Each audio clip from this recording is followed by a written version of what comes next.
আমরা প্রতিনিয়ত আপনার সাথে যুদ্ধ করে আমাদের সদস্যরা কিন্তু প্রাণ হারাচ্ছে বা শহীদ হচ্ছে, তাই না? আমরা কিন্তু আমাদের কাজ বন্ধ করি নাই, বন্ধ করছি।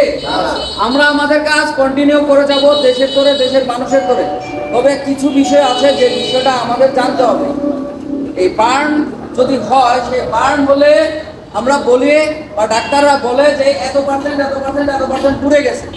কোন অংশ কত পার্সেন্ট পুড়ে যাওয়ার পর সেটাকে বার্ন যে পার্সেন্টেজ আছে সেই পার্সেন্টেজ হিসেবে প্রকাশ করা লাগে, সেটা কিন্তু আমাদের জানা দরকার আছে, তাই না? না, দরকার নাই? দরকার আছে। এটা যদি জানার দরকার থাকে সেক্ষেত্রে আমরা বলি বার্ন মূলত তিন প্রকার: first degree burn, second degree burn এবং থার্ড ডিগ্রি বার্ন। বুঝা গেল? এখন এই বিষয় সম্পর্কে আমরা পরবর্তী ক্লাসে একটু কথা বলবো। তবে এখন যেটা বলতেছি যে বার্নের যে পার্সেন্টেজ আছে সেই পার্সেন্টেজকে প্রকাশ করা হয় রুলস অফ 9 এর মাধ্যমে।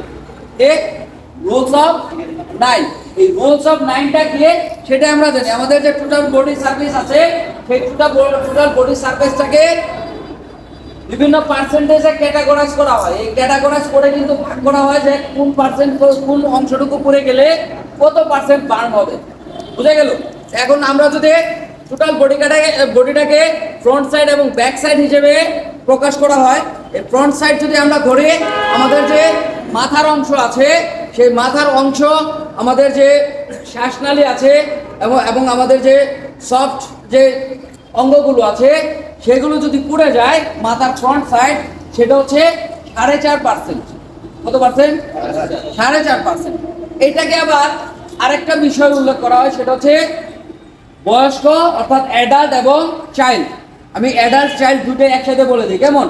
আবার যদি এটা চাইল্ড হয়, চাইল্ডের ক্ষেত্রে যদি ফ্রন্ট সাইডের এই অংশটুকু মাথা থেকে ঘাড় পর্যন্ত পুড়ে যায় সেক্ষেত্রে হবে 9%। তাহলে অ্যাডাল্টের ক্ষেত্রে 4.5% আর চাইল্ডের ক্ষেত্রে 9%। তাহলে সামনে যদি 4.5% হয়, পিছনে কত? 4.5%। সেম। তাহলে সামনে পুড়ে গেলে 4.5%, পিছনে পুড়ে গেলেও 4.5%। কাদের ক্ষেত্রে? অ্যাডাল্টের ক্ষেত্রে। আর চাইল্ডের ক্ষেত্রে 9% এবং 9%, 18%। বুঝে গেল? আচ্ছা, এখন হাতে আসে।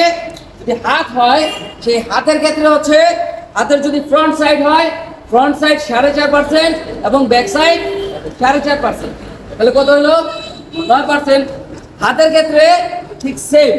হাতের ক্ষেত্রে আমাদের যে চাইল্ড এবং অ্যাডাল্ট আছে সেম পার্সেন্টেজ। যদি হাত পড়ে যায়, এই হাতের অংশটুকুর জন্য ব্যাক সাইডে 4.5%, ফ্রন্ট সাইডে 4.5%। তাহলে দুই হাতের মধ্যে কত হলো? 9%। 9 18%। আবার যদি আমাদের চেস্টের অংশ থেকে আমাদের একদম হিপ পর্যন্ত হয়, ফ্রন্ট সাইড, এটা 18%। কত পার্সেন্ট? 18%। তাহলে আমার পিছনে কত পার্সেন্ট? 18%। তাহলে সামনে 18 এবং পিছনে 18। এটা চাইল্ড এবং অ্যাডাল্ট দুটার জন্য একই রুলস। বুঝা গেল? এখন আমরা একটু লেগের দিকে আসি। আমার হিপের নিচের অংশ থেকে লেগের যে অংশটুকু আছে, এই অংশটুকু যদি হয়, সেটা যদি ফ্রন্ট সাইড পুড়ে যায় সেক্ষেত্রে 9%। কত পার্সেন্ট? 9%। এবং ব্যাক সাইড যদি পুড়ে যায় 9%। কত হলো? 18%। তাহলে 2 বাই 18 36 হয়ে যায়। এবং আমাদের যে জেনিটাল অর্গান আছে, অর্থাৎ আমাদের যে পেনিস আছে, এগুলো যদি পুড়ে যায় এটা 1%। কত পার্সেন্ট? 1%। এখন এই লেগের ক্ষেত্রে চাইল্ডের ক্ষেত্রে, যেহেতু চাইল্ডের লেগটা একটু ছোট, চাইল্ডের লেগ ছোট না, এই ছোট থাকার কারণে এই চাইল্ডের লেগ 7%। কত পার্সেন্ট? 7%। তাহলে সামনে 7%, পিছনে 7%। কত হলো? 14 দুগুণে 28। এখন যদি আমরা টোটাল ক্যালকুলেশন করি তাহলে কিন্তু আমরা পাবো কত পার্সেন্ট? 100%। এখন কিন্তু আপনি ইজিলি বের করতে পারবেন কোন অংশ পুড়ে গেলে কতটুকু বার্ন হয়েছে। বুঝা গেল? কতটুকু বার্ন হয়েছে।